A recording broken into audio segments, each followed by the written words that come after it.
Olá pessoal, aqui estamos, né, gravando aula para vocês.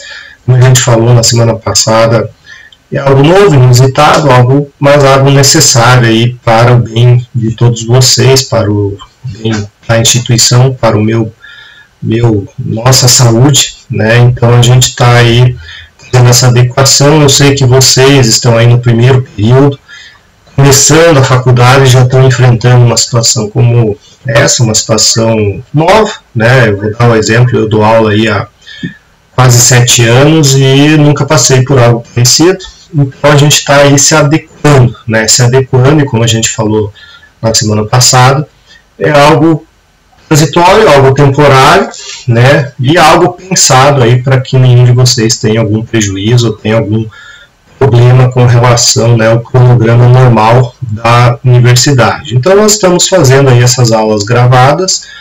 Essas aulas estão aí disponíveis no AVA e no YouTube, né? Então quem tiver aí uma certa dificuldade no portal do aluno é só entrar lá no YouTube, jogar meu nome, que também vai aparecer, vocês vão poder assistir aí normalmente. Bom, como vocês podem perceber, não tem aí uma aparelhagem profissional de gravação, não tem aí nenhum editor, não tem nenhum estúdio para fazer essa gravação, então basicamente é de uma webcam, então a gente fica de certa forma limitado, né? A gente não consegue ter a mobilidade de uma sala de aula, mas no final das contas aí a aula, né, o conteúdo, que é aquilo que importa, vai ser dado para vocês de acordo com o cronograma, com o plano de ensino que vocês também já têm, né? Então vejam que é uma aula própria para vocês, é uma aula específica, não é simplesmente um vídeo, qualquer outra coisa aí que a gente pesque na internet e joga aí para vocês fazendo de conta. Não, é uma aula com conteúdo, e o detalhe é que esse conteúdo ele vai ser cobrado,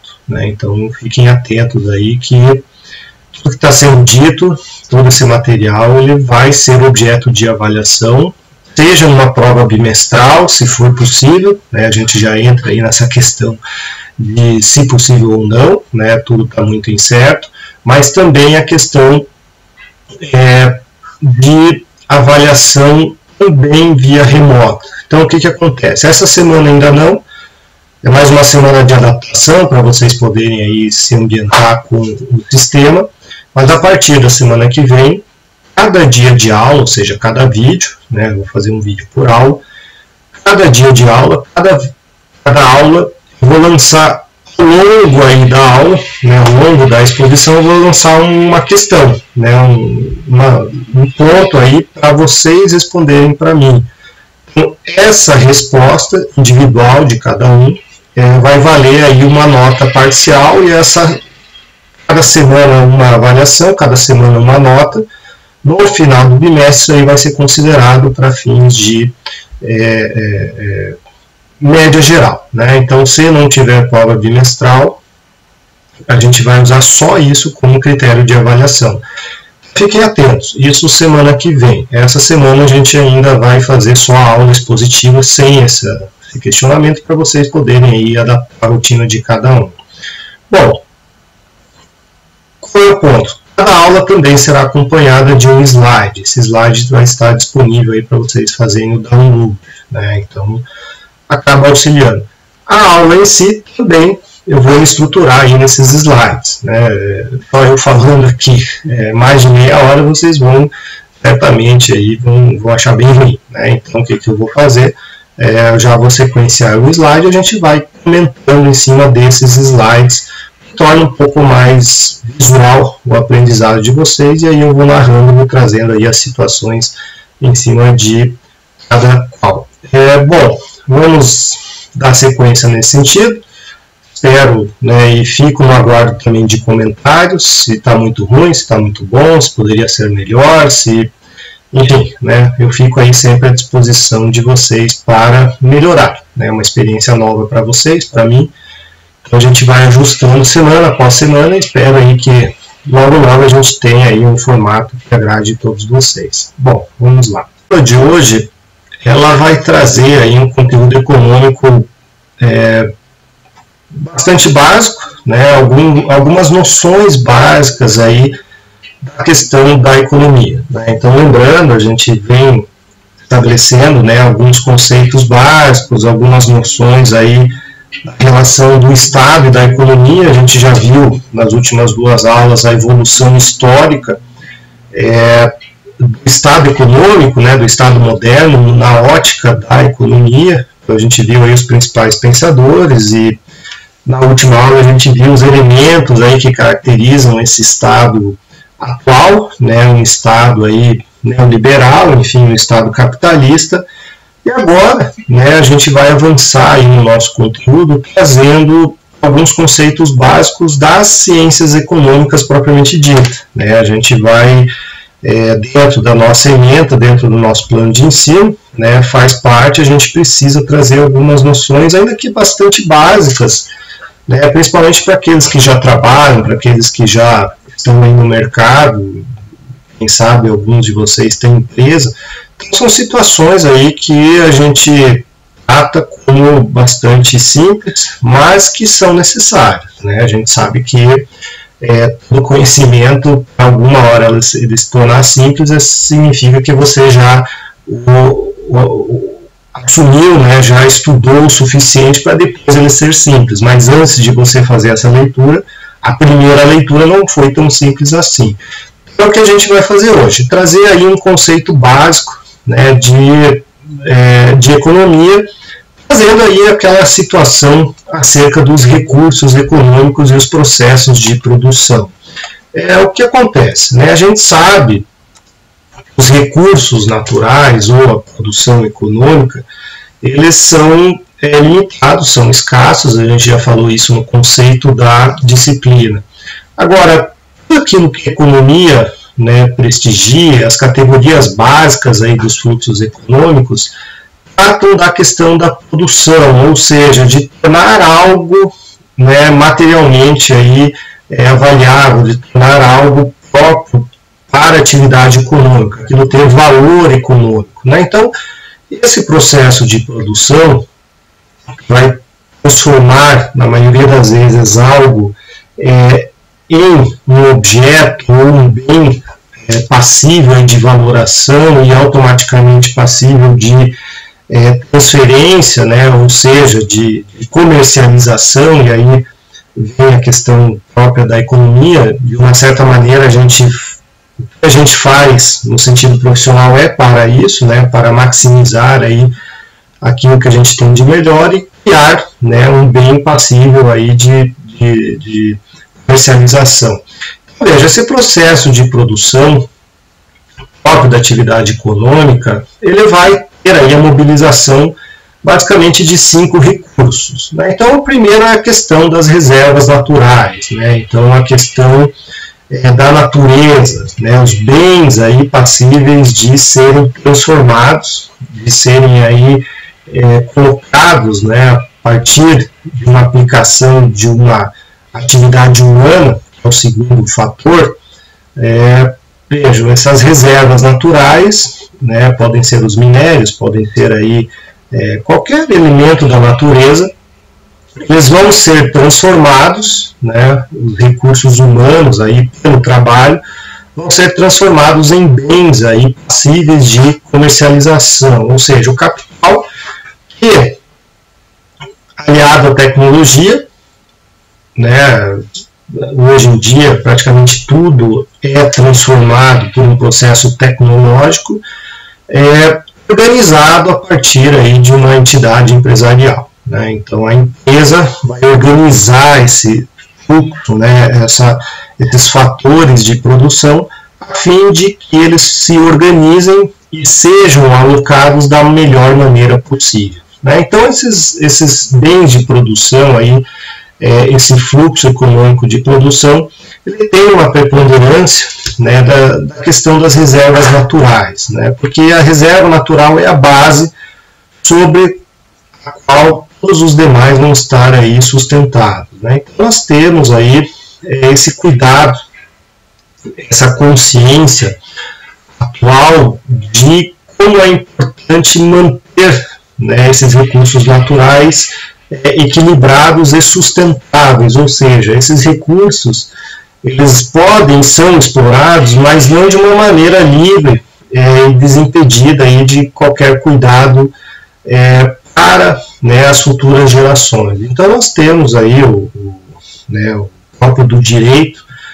O direito traz uma série de limitações, uma série de regras e cuidados para a atividade econômica, né? Vamos pegar o exemplo aí da questão do desmatamento. O desmatamento, em várias situações, em várias regiões, ele simplesmente é proibido. Muito embora, né, seja, e na sua ótica capitalista, aquelas árvores, aquela madeira, aquele local seja altamente rentável, altamente aí, passível, né, de aproveitamento. Só que o direito coloca um freio nessa atividade empresarial, né? Nós não podemos ver a atividade empresarial hoje como algo absoluto, né? A gente jamais pode considerar o bem econômico preponderante aí sobre qualquer outra coisa. Ele é importante, ele é necessário, mas, né, e agora em época de coronavírus, a gente está vendo um exemplo bem clássico disso, né? O bem econômico,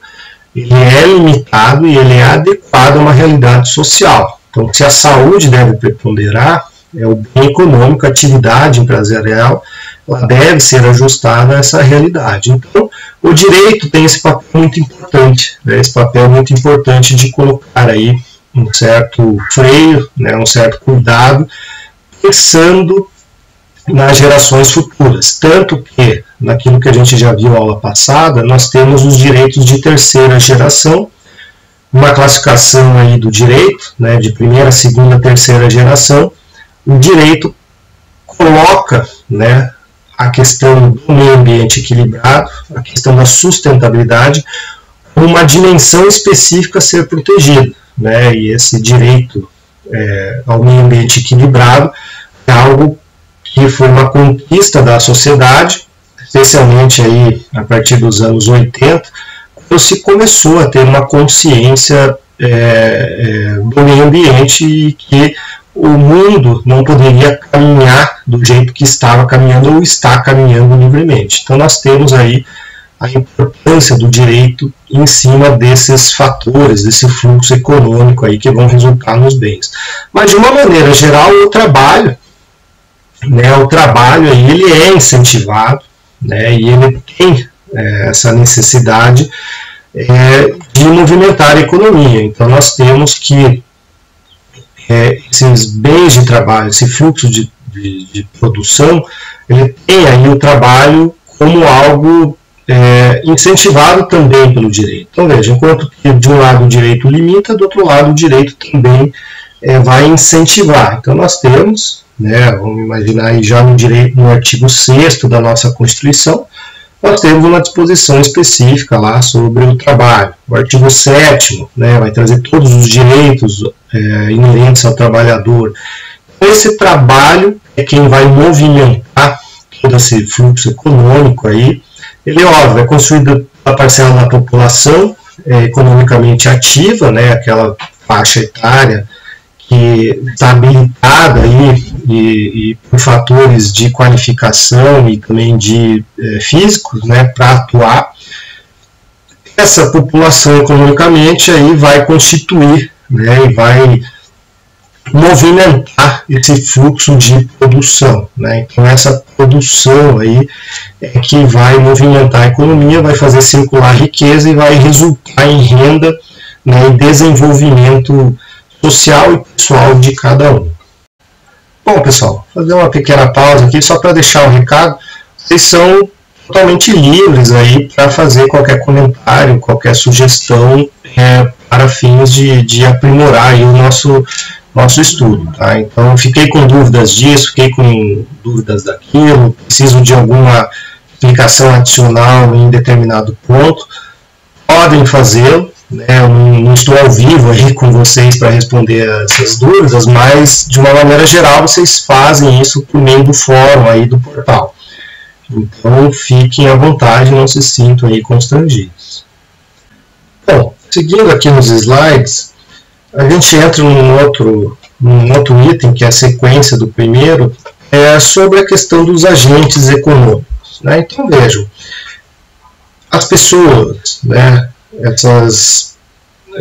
o trabalho humano que vai resultar em renda, que vai resultar aí na produção economicamente relevante, eles trazem aí uma complexidade por trás deles, né? Então vejam, esses sistemas econômicos, basicamente, eles vão exigir a interação de diversos agentes econômicos, né? Então nós temos aí, num primeiro sentido, nós temos as unidades familiares, né? Então as unidades familiares são as pessoas físicas, unipessoais, enfim, são as pessoas aí em carne e osso, que detêm aí o recurso de trabalho, né, detêm aí o conhecimento, a qualificação, que vão levar para uma determinada instituição, de nome empresa. Essa empresa vai direcionar esses esforços para a produção desses bens, né? Então vejam que o ponto de partida da produção econômica é um recurso natural, e o ponto de partida aí para o sistema econômico é a necessidade aí de um ser humano, ou, né, agora a gente tem muito essa questão da tecnologia, mas de qualquer forma é o ser humano que desenvolve, né, a máquina, enfim, necessária para dar início aí a esse ciclo de produção. Então essas unidades, né, que vão transformar aí, esse recurso natural em um bem economicamente aí valorável.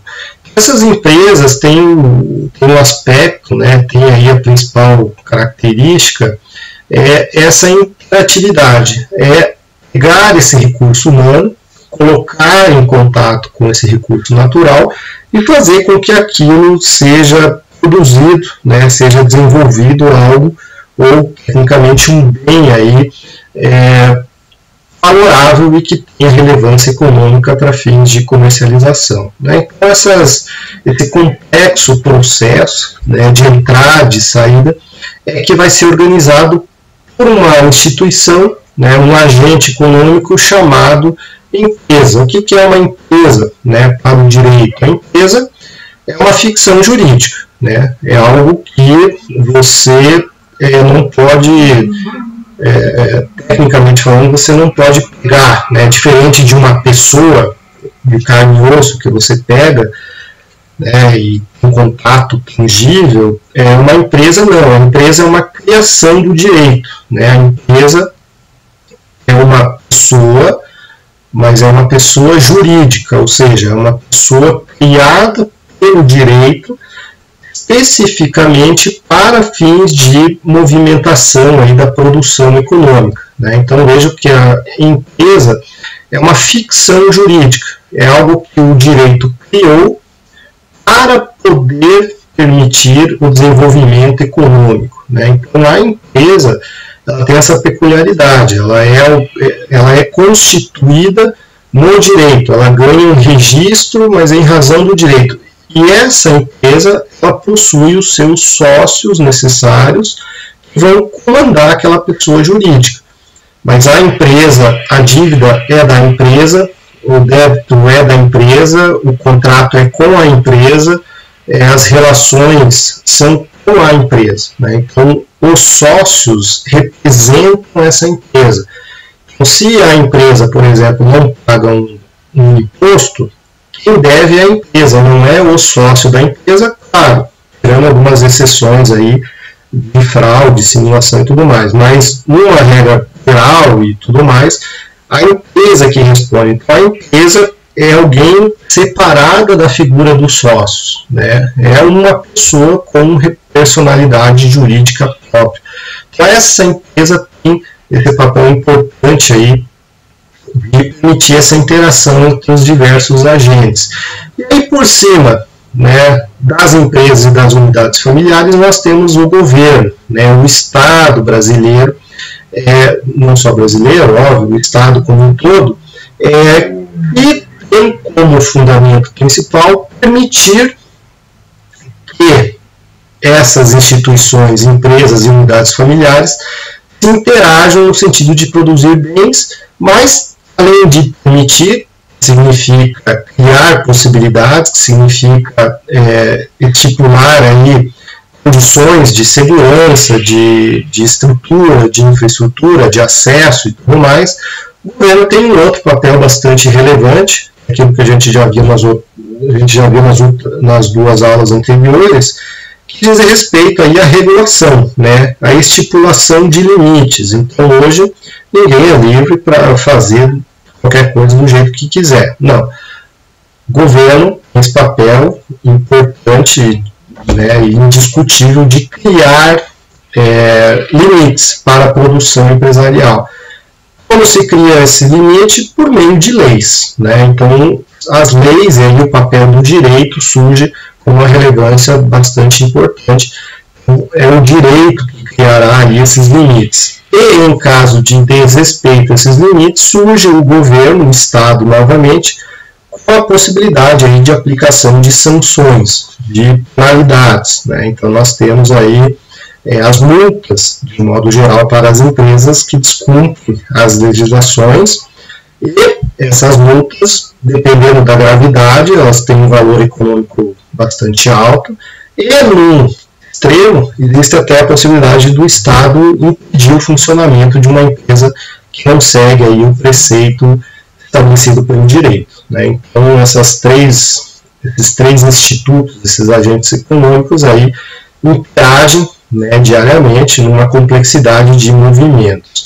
Bom, nesse processamento aí da geração de rendas, nós temos aí a questão no processo de interação, a divisão do trabalho, a especialização e as trocas, né? Então nós temos aí, dentro dessa escala de produção capitalista, industrial que nós vivemos, aquela situação de que a unidade familiar, aquela pessoa que dispõe aí do seu tempo para trabalhar, ela não participa de todas as etapas de produção, ela se especializa em determinado segmento, né? Então, os recursos, o emprego aí da sua produção, ele não é em toda a cadeia. Ele vai se especializar em determinado segmento, o que vai trazer aí uma vantagem para o mundo empresarial muito grande, né? Essa pessoa ela vai ter um conhecimento altamente especializado e ela vai conseguir desempenhar dentro desse segmento que ela atua com efetividade muito maior, porque ela vai se doutrinar, ela vai se aprofundar naquele problema, né? Diferente de você participar de todas as etapas, que muitas vezes acaba se tornando inviável. Então você tem aí a velocidade, a efetividade e o aprofundamento desse conhecimento, né? Então, uma vez produzido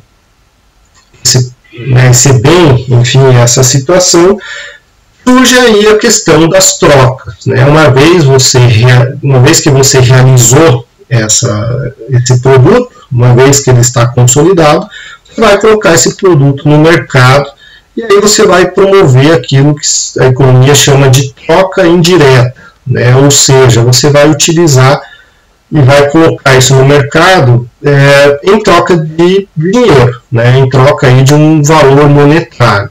Diferente do que já foi, né, em eras passadas, em que a troca era por outro produto, ou seja, um escambo, a troca direta. Hoje vale na economia a questão da troca indireta. Você troca por uma moeda, né? Então essa moeda aí, ela possui várias acepções, mas todas elas no sentido de que elas são financeiramente aí valoráveis. Então você pode trocar por um outro bem de consumo, você pode trocar por um título de crédito, você pode trocar por dinheiro propriamente dito, você pode trocar aí por algum contrato, mas de uma certa maneira todas elas vão ter aí uma capacitação aí monetária, né? Então todas vão ser passíveis aí de troca e de serem colocadas novamente, né, na economia, fazendo ela girar, o que é próprio aí da questão do capitalismo, né? Então nós temos aí esses agentes interagindo buscando a produção. Então é um conceito básico, é uma visão básica de economia, né, dos agentes econômicos e para que eles servem, para produzir, para maximizar recursos aí escassos, que são os recursos naturais. Bom, a gente viu aí nos slides anteriores a questão da interação entre pessoas, empresas e governo. Essa interação, o nome, né, de 3 pessoas, ela possui aí uma peculiaridade dentro do direito, né? O direito, basicamente, ele se divide aí em direito público, onde há a presença do Estado, e o direito privado, nas relações entre particulares. Então, vamos pegar aquele trinômio, a relação é entre a unidade familiar e a empresa, a gente estaria, né, especificamente aí na ótica do direito privado. Já quando essa relação, seja empresa, Estado ou unidade familiar e Estado, a gente estaria dentro aí da seara do direito público. Então, no direito, a gente tem uma grande separação entre direito público e direito privado. O direito privado, aquele que trataria das relações entre particulares, e o direito público, que trataria aí a questão, a presença, né, do Estado e um particular. Nós temos aí na literatura clássica, né, e aí nós temos um livro bastante interessante, que é o do Miguel Reale. Ele traz aí quando a gente estaria frente a uma relação de direito público e quando a gente estaria aí frente a uma relação de direito privado, né? Então, veja, a primeira forma de avaliar isso é com relação ao conteúdo, né, da relação jurídica. Então, veja, quando há um interesse geral, um interesse social, um interesse maior do que um indivíduo, a gente estaria aí frente a uma relação de direito público, né?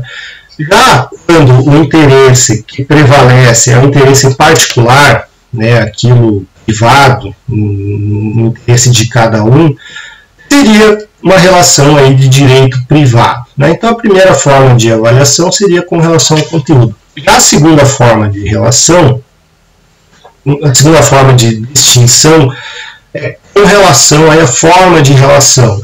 Vejam, se a gente estaria numa relação em que haja igualdade de discussão, em que haja aí o equilíbrio entre duas partes e não havendo imposição de uma sobre a outra, a gente estaria numa relação aí de coordenação, onde duas pessoas negociam livremente aí os seus interesses, então isso significaria uma relação de direito privado.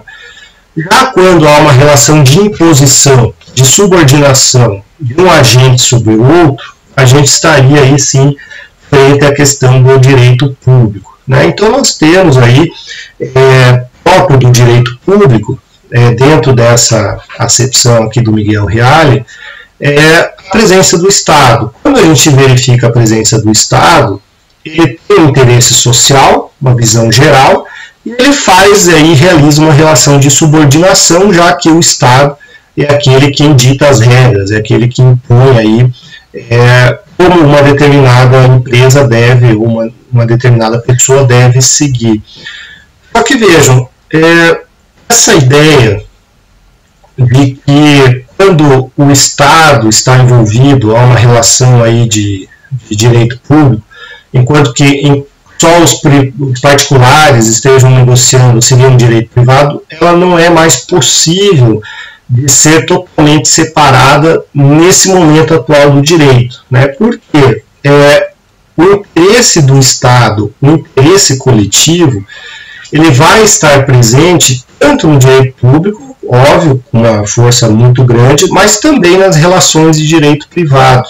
Porque mesmo, né, numa situação própria do direito privado, vamos imaginar em uma relação do empregado e seu empregador, a empresa, o Estado também vai estar ali regulando e gerenciando aquela relação jurídica privada, né? Então o direito privado hoje ele não é mais universal e descolado do direito público. O direito público, a cada momento, ele está ali cuidando do direito privado também, que a questão, né, da relação de trabalho. A empresa ela não é livre para fazer o que quiser com o funcionário. A empresa não pode estipular livremente qualquer situação para o empregado. A empresa deve seguir uma série de disposições legais e ainda, né, os acordos aí, por exemplo, com os sindicatos e demais aí disposições do governo, Ministério Público do Trabalho, com relação à segurança, com relação à proteção individual, enfim. Veja, o direito público, o Estado, ele vai estar presente em qualquer situação também do direito privado, né? Então, o direito privado hoje não existe mais de uma forma absoluta. Então, o que a gente precisa entender é que o direito público, a participação do Estado, ele vai estar aí em qualquer situação, em qualquer relação também do direito privado, né? Então, quando a gente fala em dicotomia, significaria, né, a etimologia da palavra separação de direito público-privado, hoje em dia não é mais possível concebê-los aí de forma absoluta. Nós temos aí um panorama geral dessa relação entre governo, Estado, né, e os indivíduos, indivíduos no sentido de empresa e também a unidade individual ali, familiar, o empregado propriamente dito. Bom, pessoal, essa aula de hoje, né, como vocês podem perceber, aí são aulas bastante curtas, dinâmicas, mas que a gente vai fazer aí algum conteúdo, algum conceito básico e sempre naquele sentido, né? Vocês estão fazendo curso de Direito, então o meu propósito aqui dessa disciplina é sempre vincular os conceitos econômicos com o Direito, não ficar só na teoria econômica, que não deixa de ser interessante, mas o propósito aí do curso é o Direito. Então, espero que tenham gostado, óbvio, vai tentar melhorar para os próximos dias, mas fique aí, né, nesse momento, esse primeiro vídeo. Até a próxima semana, um abraço.